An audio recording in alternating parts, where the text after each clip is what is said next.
बिस्मिल्लाहिर्रहमानिर्रहीम अस्सलाम वालेकुम and welcome to my channel how to learn English. Okay guys, आज की इस ट्यूटोरियल में हम एक्टिव पैसिव का चौथा टॉपिक पढ़ेंगे। इससे पहले हमने प्रेजेंट इंडेफिनिट, प्रेजेंट कंटिन्यूस और प्रेजेंट परफेक्ट टेंस के एक्टिव पैसिव किए हैं। आज हम पास्ट इंडेफिनिट टेंस के एक्टिव पैसिव पढ़ेंगे। जब भी हमारे पास कोई सेंटेंस पास इंडेफिनिट टेंस में होता है तो उसको चेंज करने के लिए हमारे पास अफर्मेटिव में स्ट्रक्चर कुछ इस तरह से होगा कि सब्जेक्ट, फिर उसके बाद हम was और वर्ड लगाएंगे। देखेंगे अगर सब्जेक्ट हमारे पास सिंगुलर होगा तो फिर उसके बाद was हेल्पिंग वर्ब लगाएंगे, और अगर प्लूरल होगा तो उसके बाद वर्ब हेल्पिंग वर्ब लगाएंगे। फिर उसके बाद हमारे पास वर्ब की तीसरी फॉर्म, फिर उसके बाद प्रीपोजिशन बाय और लास्ट में ऑब्जेक्ट।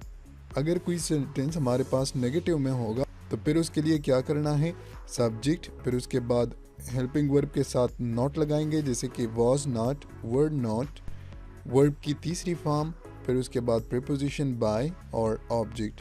इंट्रोगेटिव में हमारे पास स्ट्रक्चर कुछ इस तरह से होगा कि हेल्पिंग वर्ब को हम बाय लिख लेंगे, जैसे कि वाज और वर्ब, फिर उसके बाद सब्जेक्ट, फिर उसके बाद third form of the verb, preposition by, object और एंड में क्वेश्चन मार्क। तो सेंटेंस आप लोगों का इंट्रोगेटिव में चेंज हो जाएगा। एग्जाम्पल को आप लोग देख लो कि ही एट एन एप्पल, ये पास्ट इंडेफिनिट का एक एग्जाम्पल है। ही एट एन एप्पल। जब इसे हम चेंज करेंगे, रूल्स हमारे पास वही रहेंगे कि सब्जेक्ट को हम ऑब्जेक्ट की जगह पर, ऑब्जेक्ट को सब्जेक्ट की जगह पर, वर्ब की थर्ड फॉर्म, फिर उसके बाद प्रीपोजिशन बाय और फिर ऑब्जेक्ट। एग्जाम्पल को आप लोग देख लो कि एन एप्पल, जैसे कि हमने यहाँ से यानी कि ऑब्जेक्ट से एन एप्पल उठा के यहाँ पर एज ए सब्जेक्ट लगा दिया। अब एन एप्पल चूंकि सिंगुलर है तो उसके बाद हमने वॉज का यूज़ किया। अगर हमारे पास यहाँ पे प्लूरल होता तो फिर हम वर्ड का यूज़ करते। सो an apple was eaten by him, the verb की तीसरी फॉर्म, फिर उसके बाद preposition by और object यानी कि him।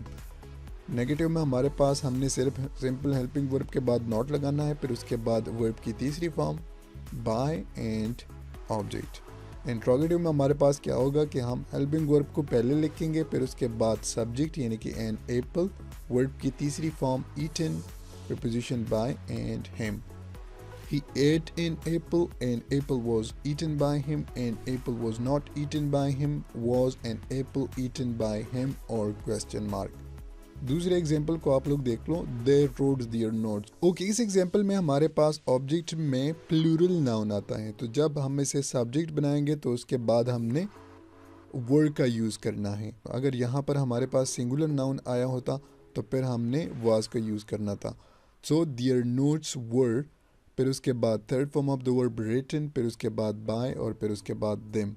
यहाँ पर जब हम इसे नेगेटिव में चेंज करेंगे तो उसके लिए हमारे पास हेल्पिंग वर्ब के बाद नॉट लगेगा और ये नेगेटिव में चेंज हो जाएगा। इंट्रोगेटिव में हमने हेल्पिंग वर्ब को पहले लगाना है और आखिर में question mark. They wrote their notes, their notes were written by them, their notes were not written by them, were their notes written by them. ये रहा आप लोगों का पास्ट इंडेफिनिट और उसके एक्टिव पैसिव। अब आप लोग की प्रैक्टिस के लिए ये एग्जांपल हैं। She played hockey, Aslam and Akram took the tea, फिर उसके बाद आई ब्रश्ड माई टीथ। इन सेंटेंसेस को आप लोगों ने अफर्मेटिव से लेकर इंट्रोगेटिव तक चेंज करना है। बीच में अगर इन सेंटेंसेस को चेंज करते हुए आपको कोई प्रॉब्लम हो तो आप हमारी वीडियो को रिवाइंड भी कर सकते हैं। कंप्लीट कोर्स देखने के लिए आप हमारे YouTube channel how to learn English को सब्सक्राइब कीजिएगा। Thanks for watching.